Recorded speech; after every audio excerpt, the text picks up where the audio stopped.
Hello everyone, my name is AZZATRU, how are you, and welcome to another Star Wars Battlefront 2 video of mine. And in this video I will be discussing realistic content we could see coming to Battlefront 2 from Star Wars Episode 9, The Rise of Skywalker. And I'm going to be doing a bit of a mod showcase as well, so I just could not resist sharing some cool mods that do their best to visualise the Episode 9 content. From heroes to skins, I think DICE could do some really awesome stuff with the recently announced designs from the final film in the Skywalker saga. I'll be using The Last Jedi content selection as a bit of a realistic base of what we could potentially see made by DICE at the end of the year. I'm going to be starting with the brand new trooper, the Sif Trooper. These would make a great reinforcement as opposed to a skin for the First Order Stormtrooper classes, as it seems they're going to be more in line with the Death Troopers rather than a regular Stormtrooper. This fantastic mod from Deginal Nox really captures the angular shape and texture of the new Stormtrooper armour. These guys are loyal to the Sith and are being marketed with the Sith logo instead of the First Order one.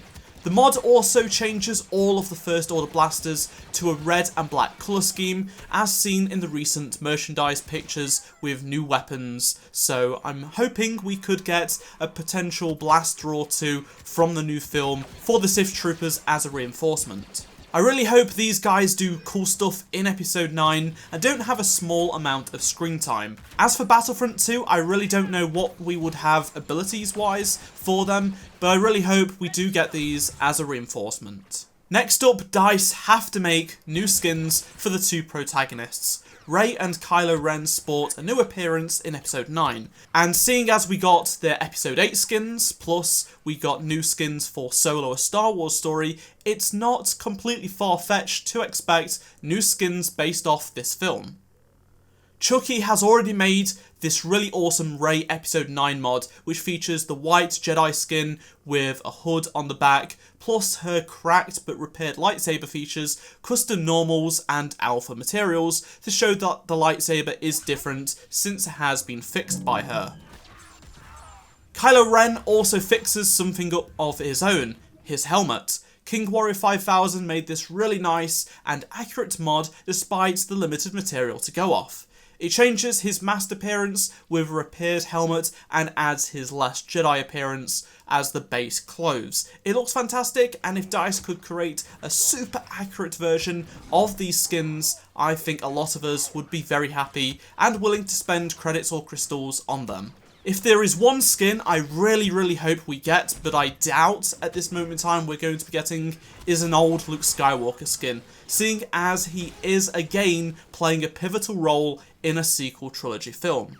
Now let's talk heroes. I won't go super in depth, but getting Poe Dameron as a hero to complete the light side trio would be something I'd really like to see. As for the dark side, I don't really know anyone who would fit that role other than Hux. Snoke is dead, Palpatine is already in the game, and the Knights of Ren are more of a reinforcement type.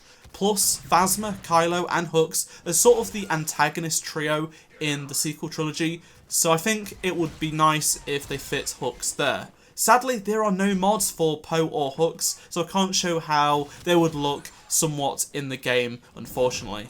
I'm not going to be talking about maps, as I think DICE will not do a new planet. I could be wrong, but we already know that we're going to be visiting a new sand planet, Endor, as well as another forest planet possibly, which does not seem worthy of a brand new map when we have Jakku, Takodana, Tatooine, Endor and Yavin 4 already in the game. Despite this, a capital supremacy map for the sequel trilogy era over Takodana or Starkiller Base would be epic. The First Order Star Destroyers or a Dreadnought versus a Resistance capital ship, anyone? I think I would love to see that. Other than that, I can't think of anything else being made for the Rise of Skywalker film realistically for Battlefront 2. I could be wrong or partially right or even more right, but I just think that's what's reasonable based on what we've previously had from DICE in past content updates. It's also worth noting DICE don't have a lot of time to get early access to resources that are from an upcoming film. They have a very, very short amount of time to work on stuff. The Battle of Crate was made fairly quickly and they had limited assets to go off, so you have to commend them for being able to create something as realistic as that. Same goes for Rogue One Scarif. We absolutely love that expansion, but they didn't have long to make it, and I think that's what it's going to be like when it comes to this Rise of Skywalker update, if there ever will be one. I'd love to hear your thoughts on what, realistically wise, we could get for Battlefront 2 in terms of Episode 9 content. Let me know down in the comment section below. And be sure to drop a like if you enjoyed this video, subscribe if you want to see more videos like this, and check out any of the 2 previous videos on screen if you did miss them, and I shall see you all in my next Star Wars Battlefront 2 video. Goodbye.